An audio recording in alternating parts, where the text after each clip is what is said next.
In this video, we're going to take a look at the 1.1 mastery check, do a close reading of the prompt to ensure you understand what you're being asked to do, and then take a look at this paragraph frame and look at an example together. So the prompt, first of all, is in a well-written paragraph, explain how the author uses persuasive appeals to develop an argument about communication. Use textual evidence to support your response and explain your reasoning. So the first part of this prompt that we need to pay attention to is that you are explaining how the author uses persuasive appeals. So you need to be identifying at least one persuasive appeal and explaining how the author uses that appeal. And the author uses that appeal to develop an argument about communication.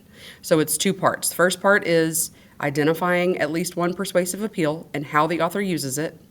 And how the author uses it, the second part, is to develop an argument about communication. So you're identifying what the author's argument is about communication.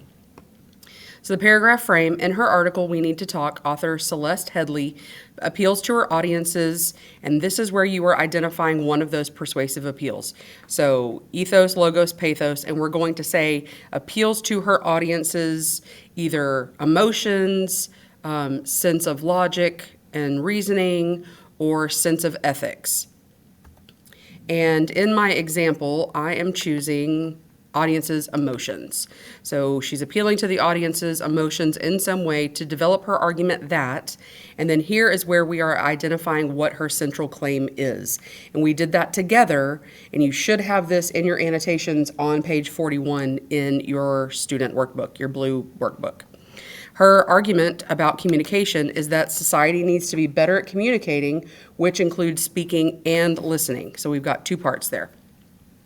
Headlee writes, and this is where we need our text evidence. So where do we see an example of her appealing to her audience's emotions?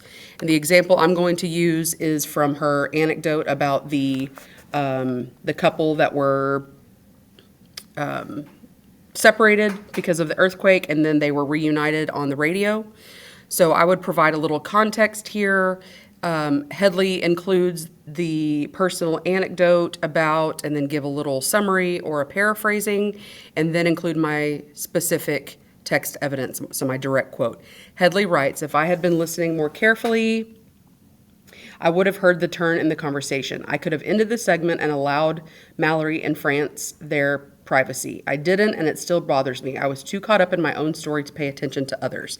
So that is the part where I see her appealing to the audience's emotions. And then the last part, in the reasoning for this response, we are explaining how this persuasive appeal works to convince her audience. So what is the effect of the appeal, and how does it work to develop the claim that society needs to be better at communicating, which includes both listening and speaking. So this appeals to her audience because, so either use by or because, not both, because Headlee is showing her vulnerability.